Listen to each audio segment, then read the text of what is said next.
Welcome dear students. इस video में हम कर रहे हैं book review Swami and friends by R K Narayan. Let us get started.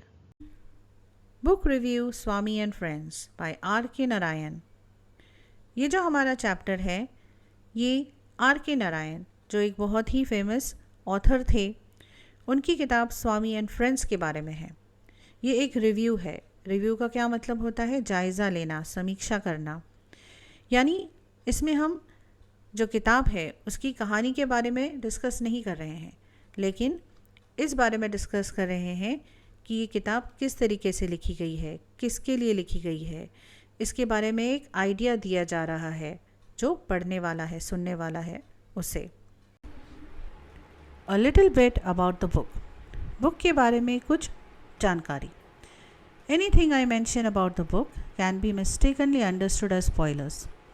अगर मैं आपको किताब के बारे में कुछ बताऊं तो आप उससे स्पॉइलर समझ सकते हैं। स्पॉइलर का क्या मतलब होता है?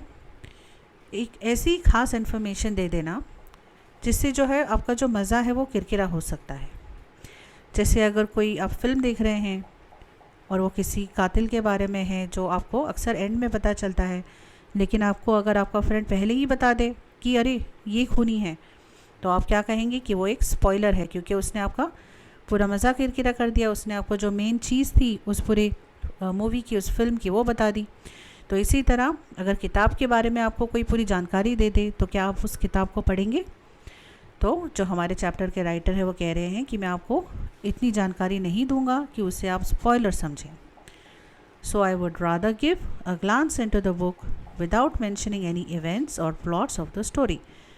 तो वो कह रहे हैं कि मैं आपको सिर्फ एक ग्लांस दूंगा उस किताब में। ग्लांस यानी एक झलक, एक नज़र, बगैर किसी खास इवेंट या प्लॉट के बारे में।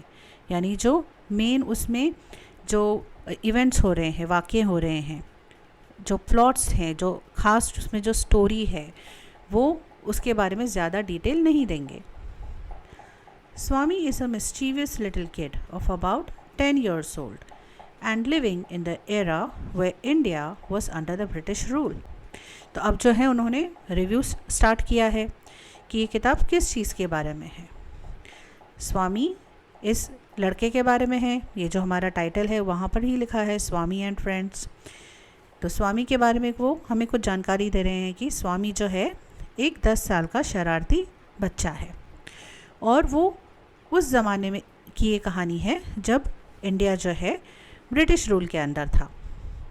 Like most kids of that age, Swami is a kid who cannot stay at one place and absolutely hates school, even worse mathematics। तो उसकी उम्र के जो बच्चे हैं उन्हीं की तरह स्वामी भी जो है वो एक जगह पर नहीं रुक सकता, और उसे स्कूल जाना बिल्कुल पसंद नहीं है, और उससे भी ज़्यादा जो है उसे मैथमेटिक्स यानी मैथ्स से उसे बहुत प्रॉब्लम है, उसे बिल्कुल पसंद नहीं है।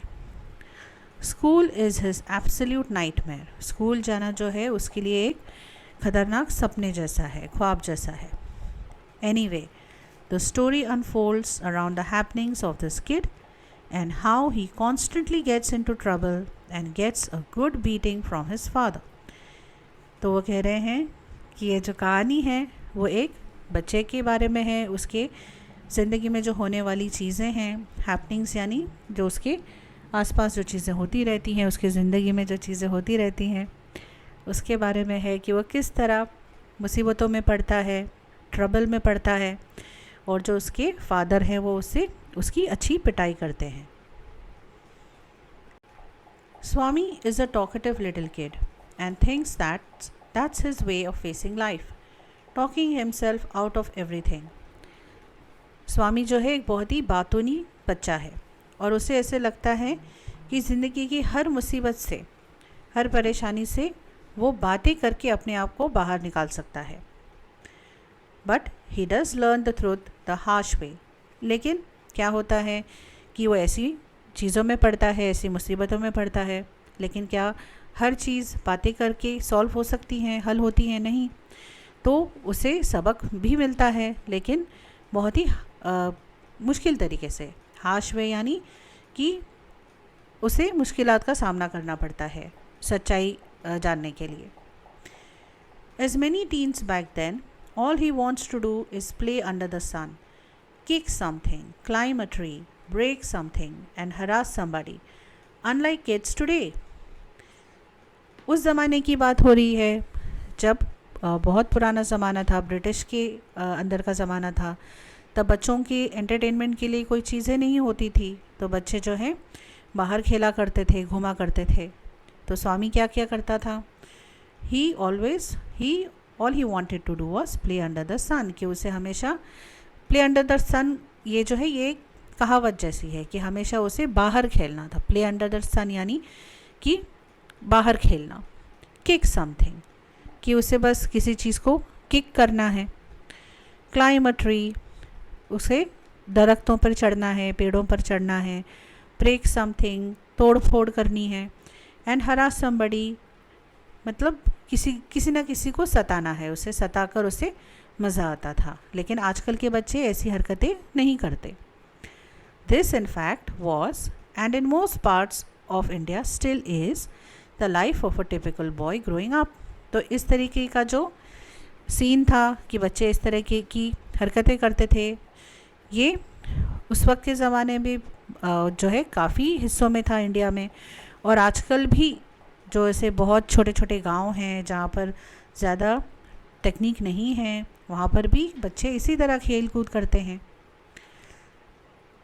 Technology isn't big in a kid's life, all they want is to play havoc. तो टेक्नोलॉजी जो चीज़ है वो बच्चों के लिए ज़रूरी नहीं है। उन्हें क्या चाहिए कि उन्हें हमेशा कुछ हंगामा करना है। टू प्ले हैवॉक यानी to prevent normal function and cause damage, यानी उन्हें नॉर्मल ज़िंदगी नहीं पसंद है। आमतौर पे जो चीज़ें हो रही हैं वो करना नहीं पसंद है, तो वो कुछ ना कुछ गड़बड़ करते रहते हैं ताकि उन्हें मज़ा आए। In what ways is Swami a typical boy in his growing years?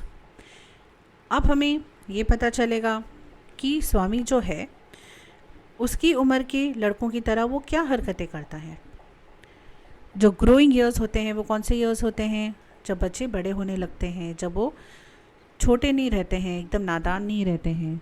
तो 10 साल की उम्र से जो है बच्चों में ज़्यादा समझ आने लगती है। जैसे प्राइमरी स्कूल कब ख़त्म हो जाता है? 4th स्टैंडर्ड में ख़त्म हो जाता है, फिर हम मिडिल स्कूल में आ जाते हैं। तो अब जो है बच्चे थोड़े बड़े हो चुके हैं, तो अब ये उसकी दास्तान हम देखेंगे।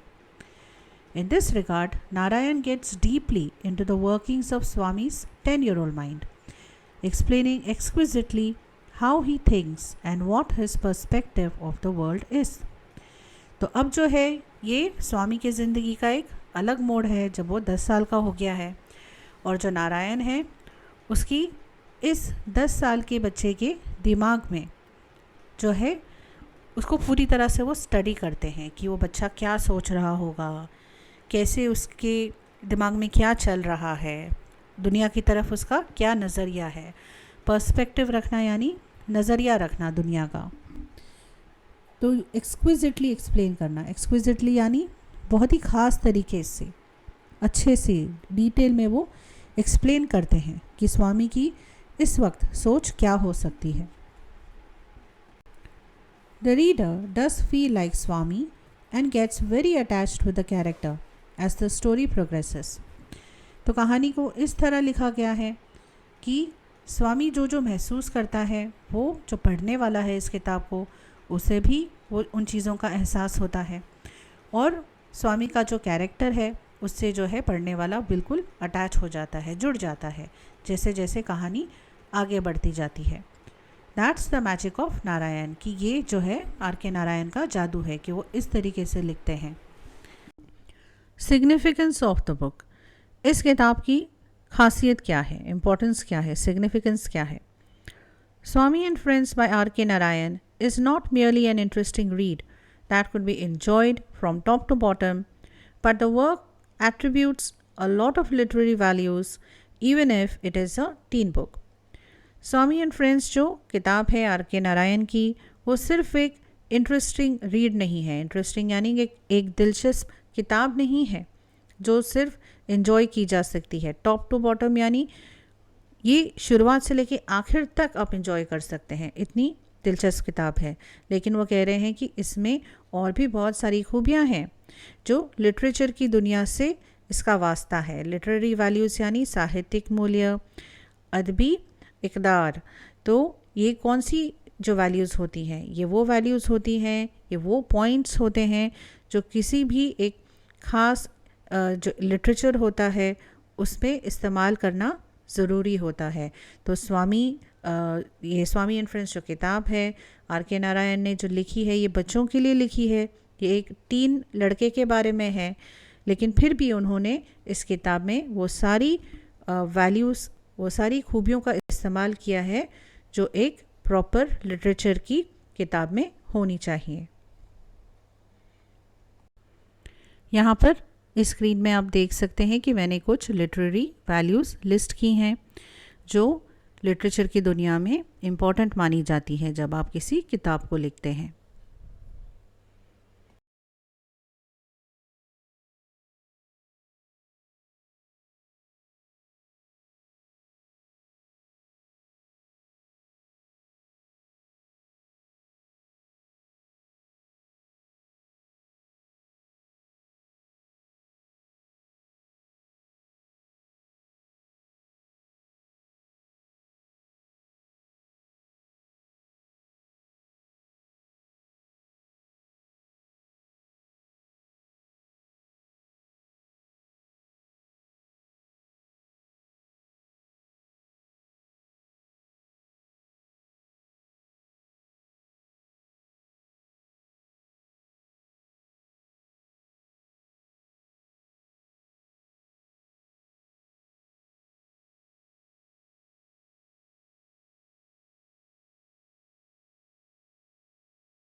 और यहाँ पर मैंने उनको शॉर्ट में डिस्क्राइब भी किया है, तो अगर आप चाहें तो पॉज करके देख सकते हैं। Swami and friends is a good read for the kids and teens alike. Swami and friends एक ऐसी किताब है जो छोटे बच्चों के लिए और टीनेज बच्चों के लिए, दोनों के लिए ही एक मज़ेदार किताब है। Also the book is widely used in the Asian continent as a study text for the students who study literature as a subject at schools. और ये किताब जो है एशिया में बहुत इस्तेमाल की जाती है, टेक्स्ट बुक की तरह इस्तेमाल की जाती है उन बच्चों के लिए जिन्होंने लिटरेचर को एक सब्जेक्ट चूज़ किया है अपने स्कूल के करिकुलम में। This does not mean that the book is filled with heavy grammar and technical jargon. अब जो किताब होती है, जो टेक्स्ट बुक होती है, ख़ासकर अगर लिटरेचर के लिए इस्तेमाल की जा रही है तो आप सोचेंगे कि इसमें तो बहुत हैवी ग्रामर होगा, लेकिन ऐसा नहीं है। और टेक्निकल जार्गन होगा। टेक्निकल जार्गन का मतलब क्या होता है? Words used by particular professionals that others fail to understand. तो ये खास लैंग्वेज होती है जो एक प्रोफेशन से, एक पेशे से रिलेटेड होती है। जैसे जो डॉक्टर्स होते हैं उनके अपने ही वर्ड्स होते हैं जो सिर्फ वो आपस में समझ सकते हैं। तो अब ये ग्रामर की दुनिया में मानी हुई किताब है, तो आप सोचेंगे कि बहुत ही हेवी लफ्ज़ों का इस्तेमाल होता होगा, कॉम्प्लिकेटेड सेंटेंसेस का इस्तेमाल होता होगा।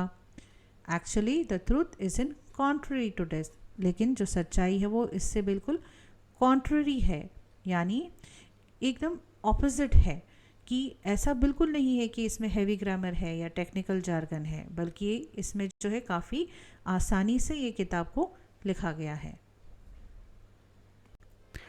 Swami and Friends is written in such simple English, it is hard to imagine that it is a work of such a literary genius like R.K. Narayan. तो वो कह रहे हैं कि ये किताब इतनी सिंपल इंग्लिश में लिखी गई है कि ये इमेजिन करना मुश्किल है कि क्या ये इतने बड़े जीनियस जो है आर के नारायण उन्होंने लिखी है। क्योंकि मानिए कि कोई बहुत बड़ा जीनियस है तो हम एक्सपेक्ट करते हैं कि वो जब कुछ लिखेंगे या कहेंगे तो बहुत ही मुश्किल ज़बान में कहेंगे, लेकिन वो इतने बड़े जीनियस थे कि वो जानते थे कि किस ऑडियंस से उन्हें कैसे बात करनी चाहिए। तो उन्हें पता है कि ये किताब वो बच्चों के लिए लिख रहे हैं, तो वो इतनी ही आसान ज़बान में उन्होंने उस किताब को लिखा है। The English used in the book is both plain and simple without any troubling words for the kids. तो इस बुक में जो इंग्लिश यूज़ की है, अंग्रेज़ी यूज़ की है, वो बिल्कुल प्लेन और सिंपल यूज़ की है, सीधी सादी यूज़ की है, ताकि जो बच्चे हैं उन्हें पढ़ने में तकलीफ़ ना हो। Also the use of simple and short sentences aids to the simplicity of the book. तो उन्होंने क्या किया है, उसमें जो सेंटेंसेस हैं वो सिंपल रखे हैं, सादे रखे हैं, शॉर्ट रखे हैं, लंबे लंबे सेंटेंसेस नहीं हैं, ताकि जो बच्चे हैं वो उसे आसानी से पढ़ पाएँ। It is mentioned in the description that the book is about a mischievous 10-year-old Indian boy, and some parents may be concerned about the influence this will have on their already mischievous children. तो इस किताब के description में ये बताया गया है कि ये कहानी जो है एक 10 साल के शरारती इंडियन बच्चे के बारे में है, और कुछ माँ बाप जो हैं वो इस बारे में उन्हें फ़िक्र हो सकती है कि जो उनके बच्चे जो हैं, जो ऑलरेडी शरारती बच्चे हैं, उन पर इसका क्या असर हो सकता है। But the book is as such that it encompasses the mischief of the kids in a view of the kid, which is harmless and pure in his perspective. लेकिन ये किताब कैसी है कि it encompasses यानी सर्कल सराउंड, यानी जो mischief के बारे में वो बातें कर रहे हैं, जिन शरारतों के बारे में बातें कर रहे हैं, वो ऐसी चीज़ों के बारे में है। सर्कल अराउंड का मतलब होता है कि उसके इर्द गिर्द ऐसी वो मिस्चिफ हैं जो एक बच्चे के नज़रिए से अगर हम देखें तो वो बिल्कुल हार्मलेस है, यानी कोई नुकसान पहुंचाने वाली चीज़ें नहीं है, प्योर है, खालिस है। तो ये उनका नज़रिया है कि ये बच्चों की नज़र से आप देखिए, ये ऐसी कोई शरारतें नहीं हैं जिससे किसी का कोई भारी नुकसान हो रहा है। छोटी मोटी शरारतें बच्चे करते हैं, चीज़ें तोड़ मोड़ फोड़ते हैं, कुछ पढ़ाई में आनाकानी करते हैं, तो ये जो है बच्चों की मासूम शरारतें हैं। Also, amidst all the mischief and naughtiness, we actually find that Swami is a loving and a tender kid who is actually very sensitive. और ये सारी जो यहाँ किताब में शरारतों के बारे में लिखा गया है, तो उसमें हम ये ढूंढते हैं कि स्वामी जो है एक्चुअली एक बहुत ही लविंग लड़का है, प्यार भरा लड़का है, टेंडर किड है, टेंडर यानी मासूम, नादान, जो बहुत ही सेंसिटिव है। सेंसिटिव यानी quick to understand feelings of others, जो एहसास होते हैं, ये दूसरों के भी एहसास को बहुत जल्दी समझते हैं और ख़ुद की भी जो फीलिंग्स है वो दूसरों तक जल्दी पहुंचाते हैं। तो स्वामी जो है इस तरीके का बच्चा है। It is also a known fact that mischievous kids are the most sensitive and loving people of all. और ये भी देखा गया है कि जो शरारती बच्चे होते हैं वो ज़्यादा सेंसिटिव होते हैं और ज़्यादा वो लोगों को प्यार देते हैं। And R K Narayan does a great job conveying that to all of us. और आर के नारायण जो है इस बात को हम तक बहुत ही बेहतर तरीके से पहुंचाते हैं। So in conclusion, it can be said that this book is a good read for children of all ages who may just enjoy a good read or who may want to improve their English skills. तो हम conclusion में ये कह सकते हैं, यानी जो हमारा इसके बारे में जो निचोड़ है वो ये हो सकता है कि जो हमारी ये किताब है ये बच्चों के लिए एक बहुत ही दिलचस्प किताब है, पढ़ने के लिए अच्छी किताब है और सारे उम्र के बच्चों के लिए है, जो सिर्फ इसे मज़े के लिए नहीं पढ़ेंगे लेकिन अपनी इंग्लिश को सुधारने के लिए भी पढ़ सकते हैं। अबाउट द ऑथर, अब हम कुछ ऑथर के बारे में बातें करते हैं। The author of Swami and friends is India's one of the greatest authors of all time, R K Narayan. तो जो हमारे ऑथर हैं आर के नारायण, ये इंडिया के सबसे बेहतर ऊंची दर्जे के जो हमारे ऑथर्स हैं, मुसन्निफ़ हैं, उनमें माने जाते हैं। R.K. Narayan is responsible for many of the outstanding literary works India has ever produced.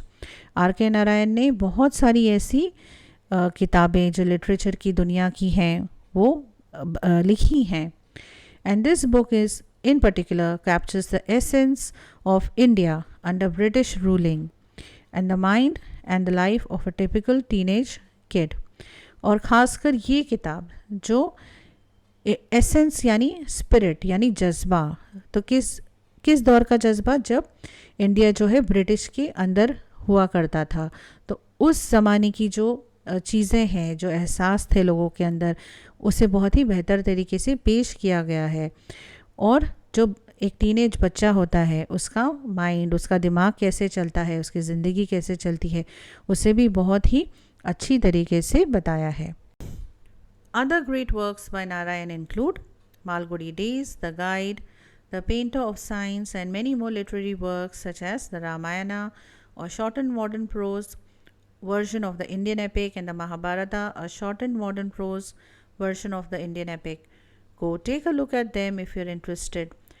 तो नारायण जो है उन्होंने बहुत सारी और भी किताबें लिखी हैं जो बहुत फेमस हैं, जैसे मालगुडी डेज़ के एक सीरियल भी आता था बच्चों जब हम छोटे थे, आज भी यूट्यूब पर मौजूद है, आप इसे ज़रूर देख सकते हैं। बहुत ही अच्छी ये जो है ड्रामा है, स्वामी के बारे में, इसके फ्रेंड्स के बारे में आप ये देख सकते हैं। The guide, the painter, science, and जो रामायण है, महाभारत है, उसका जो है शॉर्ट वर्जन भी इन्होंने बनाया था। तो अगर आप इंटरेस्टेड हैं तो आप ये किताबें ज़रूर पढ़िए। Thank you for watching this video. मुझे उम्मीद है कि आपको इस वीडियो से कुछ मदद मिली होगी। अगर आपको वीडियो पसंद आया है तो प्लीज़ इसे लाइक करिए, अपने फ्रेंड्स के साथ इसे शेयर करिए और हमारे चैनल को सब्सक्राइब कीजिए।